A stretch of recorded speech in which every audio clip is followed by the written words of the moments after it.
जय श्री कृष्णा। राधे राधे। भगतजनों, आप सभी का हमारे YouTube चैनल राधे कृष्णा में हार्दिक स्वागत है। आज के पावन दिन मैं आप सबके समक्ष संतोषी माता की व्रत कथा और व्रत विधि प्रस्तुत कर रही हूँ। यदि आपको यह कथा पसंद आए तो इस वीडियो को आप लाइक करें और कमेंट बॉक्स में संतोषी माता की जय लिखिएगा। सर्वप्रथम इस व्रत की विधि आपको बताती हूँ। शुक्रवार के दिन इस व्रत को किया जाता है। शुक्रवार के दिन प्रातःकाल सवेरे उठकर दैनिक कार्यों से निवृत्त होकर स्नान आदि से स्वच्छ होकर स्वस्थ वस्त्र धारण करें। तत्पश्चात एक पाटे पर लाल कपड़ा बिछाएं। मां संतोषी की एक मूर्ति की स्थापना करें। तत्पश्चात वहां एक लोटा जल भरकर रखें। उस जल के ऊपर गुड़ चने से भरी एक कटोरी रखें। तत्पश्चात इस व्रत की कथा को कहें। घी का एक दीपक जलाएं। दीपक के नीचे कुछ चावल या फिर गेहूं के दाने रखें। माँ को कुमकुम का तिलक करें, स्वयं को तिलक करें तथा उस कलश को तिलक करें, दीपक को तिलक करें। तत्पश्चात हाथ में गुड़ और चना लेकर इस व्रत की कथा को सुनें। कथा के बीच बीच में संतोषी माता की जय हो, संतोषी माता की जय हो।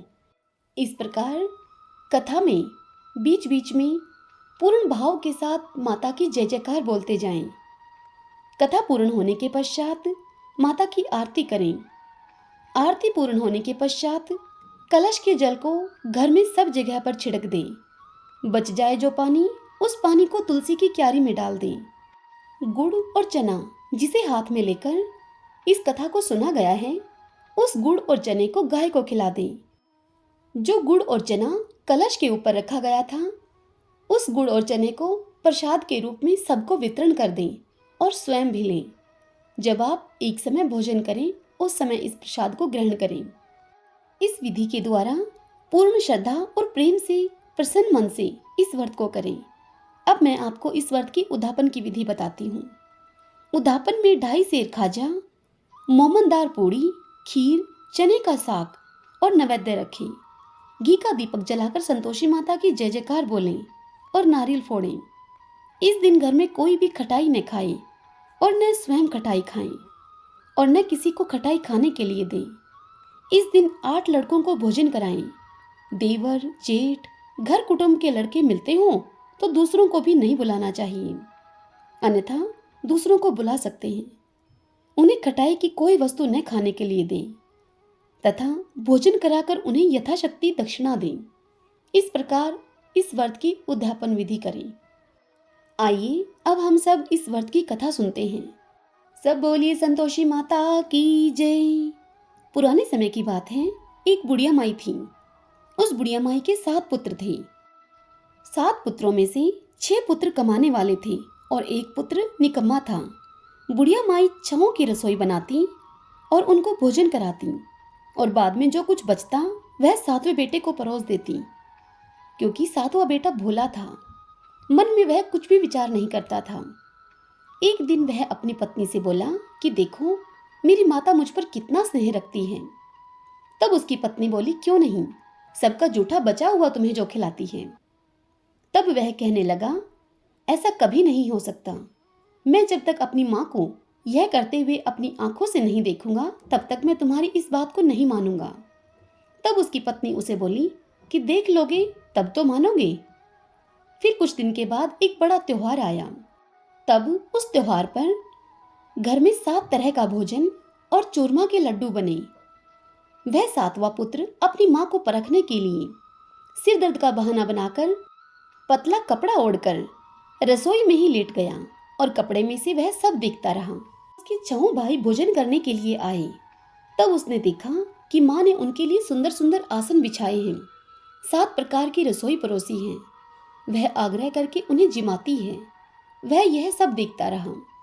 जब उसके 6 भाई भोजन करने के बाद चले गए वहां से, तब उसकी माँ ने उन सब की झूठी थालियों में से उन लड्डुओं के टुकड़ों को उठाया और उन सब को समेटकर एक लड्डू बनाया।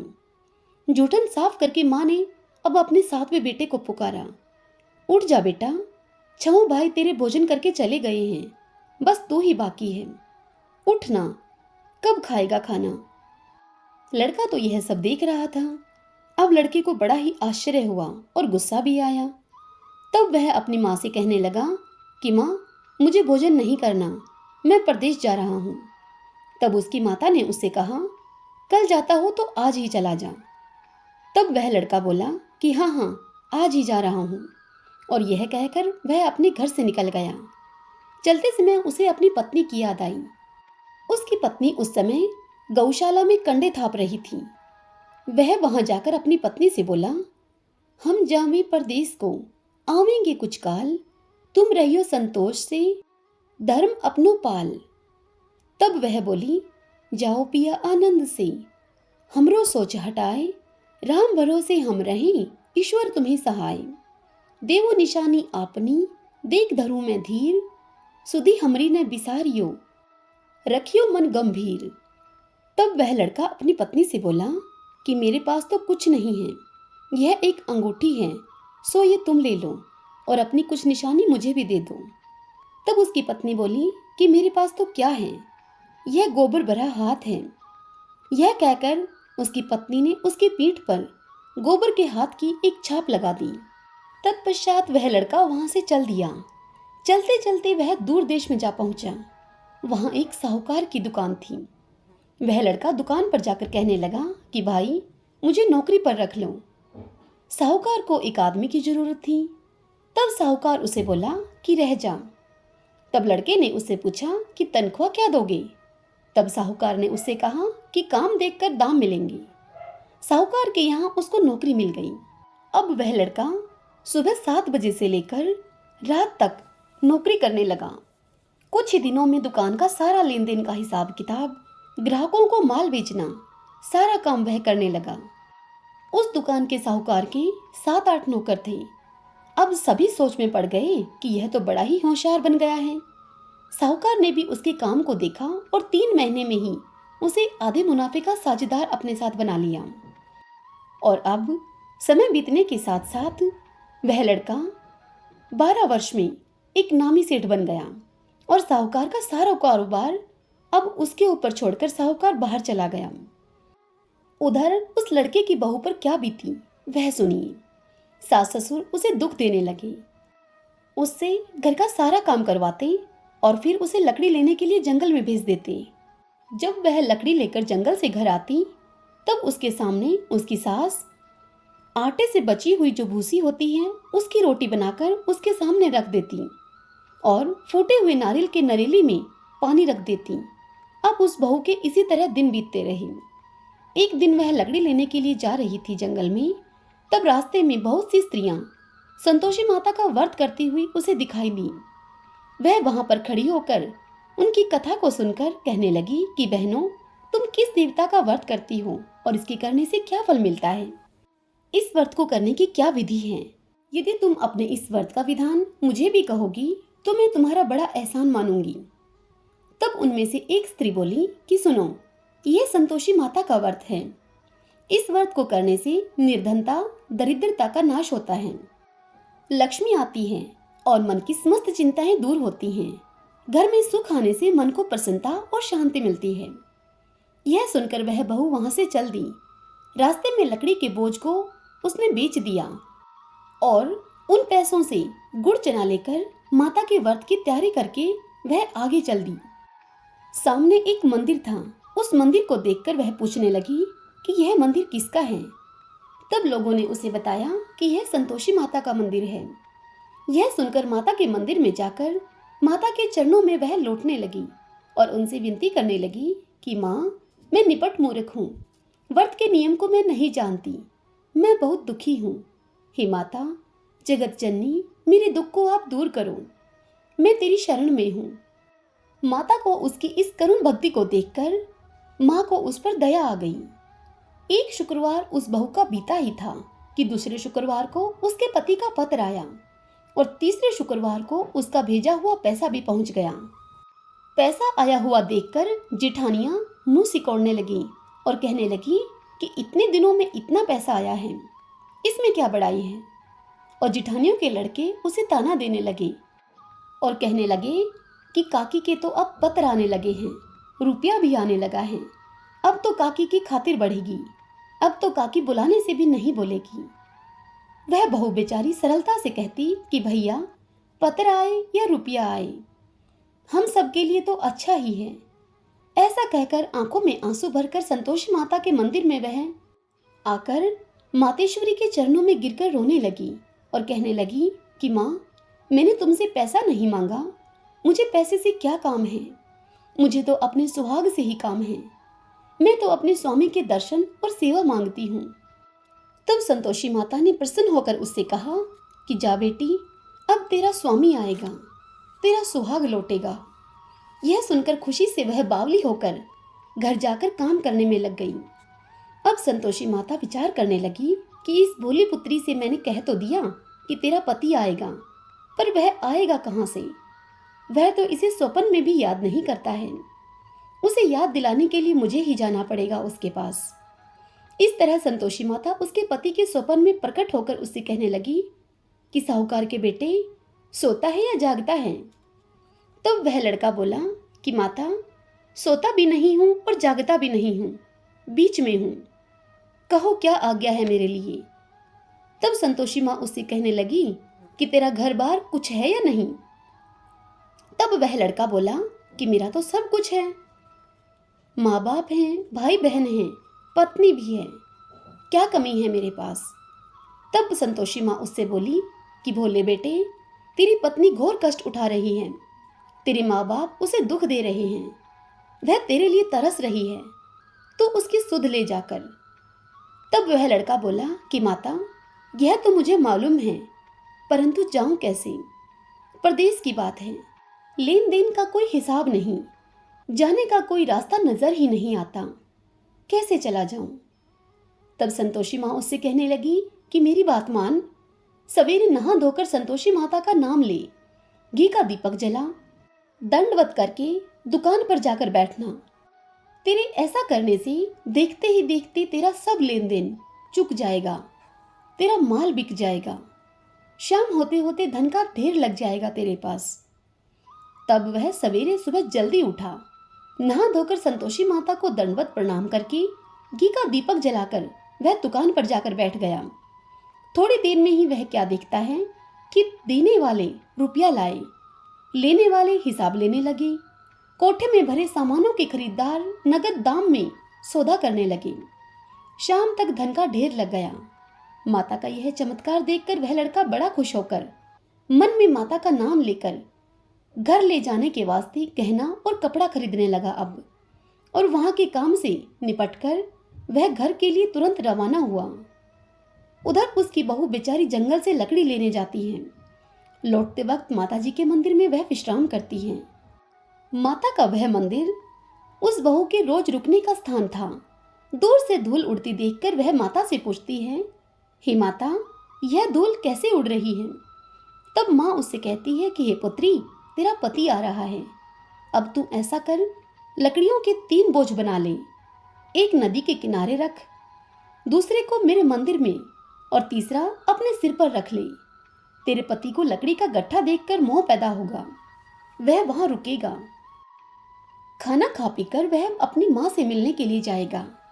तब तू लकड़ी का बोझ उठाकर वहां जाना और घर के आंगन में, घर के बीच में ही उस लकड़ी के गट्ठे को डालकर 3 आवाजें जोर से लगाना, लो सासू जी, लकड़ियों का गट्ठा ले लो और भूसे की रोटी मुझे दो और नारियल के खोपरे में पानी दो, आज मेहमान यह कौन आया है, इस प्रकार कहना। माँ की इस बात को सुनकर वह बहू कहने लगी कि बहुत अच्छा माता। इस प्रकार कहकर प्रसन्न मन से उसने लकड़ियों के 3 गट्ठे बनाए। एक गट्ठा नदी के तट पर रखा, दूसरा गट्ठा माता के मंदिर में रखा। इतने में ही वह मुसाफिर वहां आ पहुंचा।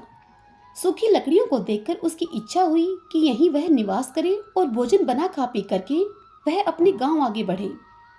इस प्रकार भोजन बनाकर विश्राम लेकर वह अपने गांव को गया। सबसे प्रेम से वह मिला। उसी समय उसकी पत्नी सिर पर लकड़ी का गट्ठा लिए आती है वहां। तत्पश्चात वह बहू लकड़ी के उस भारी बोझ को आंगन में गिराकर जोर से 3 आवाजें लगाती है, लो सासू जी, लकड़ी का गट्ठा लो, भूसी की रोटी दो, नारियल के खोपरे में मुझे पानी दो, आज यह मेहमान कौन आया है, यह सुनकर उसकी सास अपने दिए हुए कष्टों को भुलाने के लिए कहती है कि बहू, ऐसा क्यों कहती है? तेरा पति ही तो आया है। आ बैठ, मीठा भात खा, भोजन कर, कपड़े गहने पहन। इतने में उसकी आवाज को सुनकर उसका पति बाहर आ जाता है और अंगूठी देखकर व्याकुल होकर अपनी माता से पूछता है, माँ, यह कौन है? तब उसकी माँ कहती है कि बेटा, यह तेरी बहू है। आज 12 वर्ष हो गए। बेटा, जब से तू यहाँ से गया है तब से ही यह सारे गांव भर में जानवर की तरह भटकती फिरती है। काम काज घर का कुछ यह करती नहीं है। 4 समय आकर भोजन खा जाती है और अब ये तुझे देखकर भूसी की रोटी, नारियल के खोपरे में मुझसे पानी मांग रही है। यह देखकर लड़का लज्जित हो जाता है और कहता है, ठीक है माँ, मैंने इसे भी देखा है और तुम्हें भी जानता हूँ। अब मुझे दूसरे घर की चाबी दे दो तो मैं उसमें जाकर रहूं। तब उसकी माँ कहती है कि ठीक है बेटा, जैसी तेरी मर्जी। इतना कहकर वह माँ चाबी का गुच्छा लड़के के सामने पटक देती है। बेटे ने चाबी लेकर दूसरे कमरे में, जो तीसरी मंजिल के ऊपर था, उस कमरे को खोलकर अपना सभी सामान वहां जमाया। एक दिन में ही वहां राजा के महल जैसा ठाठ बाट हो गया। अब क्या था, वे दोनों पति पत्नी सुखपूर्वक वहां पर रहने लगी। जब अगला शुक्रवार आया, बहू ने अपने पति से कहा कि मुझे संतोषी माता का व्रत का उद्यापन करना है। तब उसका पति बोला कि बहुत अच्छा, खुशी से करो। वह तुरंत ही उद्यापन की सब तैयारी करने लगी। अपने जेठ के लड़कों को वह भोजन के लिए कह आई। उन्होंने भी मंजूरी दे दी, परंतु जेठानी अपने बच्चों को सिखाती हैं कि देखो रे, भोजन के समय सब लोग खटाई मांगना उससे जाकर, जिससे कि उसका उद्यापन पूरा ही न हो। जब लड़के जिमने के लिए गए तो खीर उन्होंने पेट भर के खाई, परंतु याद आते ही वह कहने लगे कि काकी, हमें कुछ खटाई दो। खीर खाना हमें भाता नहीं है, इसे देखकर हमें अरुचि होती है। तब वह बहू कहने लगी कि खटाई किसी को नहीं दी जाएगी, यह संतोषी माता का प्रसाद है। यह सुनकर वह लड़के उठ खड़े हुए और बोले कि ठीक है, पैसा ही दे दो। भोली बाली बहू कुछ जानती नहीं थी, सो उसने उन लड़कों को पैसे ही दे दिए। लड़के उसी समय उठकर इमली लाकर खाने लगे। यह देखकर बहू पर माताजी ने क्रोध किया। राजा के दूत उसके पति को पकड़कर ले गए। जेठ जेठानी मनमाने खोटे वचन उससे कहने लगे और बोले कि लूट लूट कर धन इकट्ठा करके लाया था, इसीलिए ही तो राजा के दूत उसको पकड़ कर ले गए हैं। अब यह सब पता चल जाएगा जब वह जेल की हवा खाएगा। बहू से जेठ जेठानियों के यह वचन सहन नहीं हुए। वह रोती रोती मंदिर में गई और बोली, हे माता, तुमने यह क्या किया? हंसाकर अब क्यों रुलाने लगी हो मुझे? तब संतोषी माता बोली कि पुत्री, तूने उद्यापन करके मेरा व्रत भंग किया है। इतनी जल्दी सब बातें तूने कैसे भुला दी? तब वह बहू कहने लगी कि माता, भूली तो नहीं हूं, न कुछ अपराध किया है। मुझे तो लड़कों ने भूल में ही डाल दिया। मैंने भूल से उन्हें पैसे दे दिए, मुझे क्षमा करो माँ। तब माँ बोली, ऐसी भूल भी होती है क्या? तब वह बोली कि मुझे माफ कर दो, मैं फिर तुम्हारा उद्यापन करूंगी। तब माँ बोली, अब भूल मत करना। तब बहू बोली कि अब भूल नहीं होगी। माँ, अब बताओ कि वे कैसे आएंगे? तब संतोषी माँ उसे बोली कि जा पुत्री, तेरा पति तुझे रास्ते में ही आता हुआ मिलेगा। यह सुनकर वह बहू अपने घर की ओर चल दी। राह में उसको उसका पति आता हुआ मिला। तब उसने अपने पति से पूछा कि तुम कहाँ गए थे? तब उसका पति कहने लगा कि इतना धन जो कमाया है उसका टैक्स राजा ने मांगा था, वह भरने गया था। तब वह प्रसन्न होकर बोली कि भला हुआ, अब तुम घर को चलो। कुछ दिन बाद फिर शुक्रवार आया। वह अपने पति से कहने लगी कि मुझे माता के व्रत का उद्यापन करना है। तब उसका पति बोला, ठीक है, करो। तत्पश्चात वह बहू जेठ के लड़कों को भोजन के लिए कहने के लिए गई। तब उसकी जेठानियों ने उसे 1-2 बातें सुनाई और अपने लड़कों को कह दिया कि इसके घर जाकर तुम फिर से खटाई मांगना। अब लड़के उस बहू के घर गए भोजन के लिए। जैसे ही बहू ने भोजन परोसा, उन लड़कों ने खटाई मांगना शुरू कर दिया। हमें खीर खाना नहीं भाता, जी खराब होता है। काकी कुछ खटाई खाने के लिए दो। अब वह बहू पिछली बातों को याद करके उन लड़कों से बोली, खटाई तो खाने को तुम्हें नहीं मिलेगी, खाना है तो खाओ। इतना सुनकर वह लड़के उठकर चले गए। तत्पश्चात वह बहू ब्राह्मणों के लड़कों को बुलाकर लाई और उन्हें भोजन कराया। यथाशक्ति उन्हें दक्षिणा की जगह एक एक फल खाने के लिए दिया। इससे संतोषी माँ बड़ी प्रसन्न हुई। माता की कृपा होते ही 9वें मास में उस बहू को चंद्रमा के समान सुंदर पुत्र की प्राप्ति हुई। वह अपने पुत्र को लेकर प्रतिदिन माता जी के मंदिर में जाने लगी। अब एक दिन माँ ने सोचा कि यह रोज आती है, क्यों न आज मैं इसके घर चलूं, इसका आसरा देखूं तो सही। यह सोचकर संतोषी माता ने भयानक रूप बनाया। गुड़ और चने से सना मुख, ऊपर सूंड के समान होठ और उनके ऊपर मक्खियां भिनभिना रही थीं। दहलीज पर पांव रखते ही उसकी सास चिल्लाई, देखो रे, कोई चुड़ैल चली आ रही है। लड़कों, इसे भगाओ, नहीं तो किसी को यह खा जाएगी। लड़के उससे डरने लगे और चिल्ला चिल्लाकर खिड़की दरवाजे सब बंद करने लगे। बहू रोशनदान से यह सब देख रही थी। प्रसन्नता से पागल होकर वह बहू अब चिल्लाने लगी, आज मेरी माता मेरे घर आई है, आज मेरी माता मेरे घर आई है।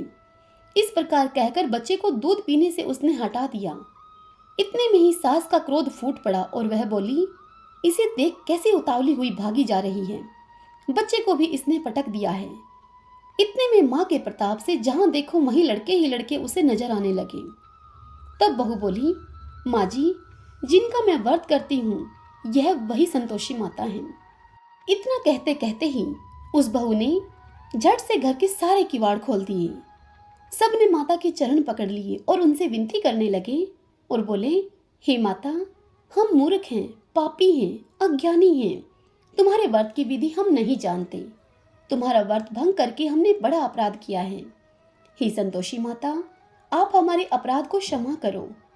हे माता, हम पर प्रसन्न हो। इस प्रकार संतोषी माँ उन पर सब पर प्रसन्न हुई। माता ने बहू को जैसा फल दिया वैसा माता सबको दे, जो पढ़े उसका मनोरथ पूर्ण हो। सब बोली संतोषी माता की जय।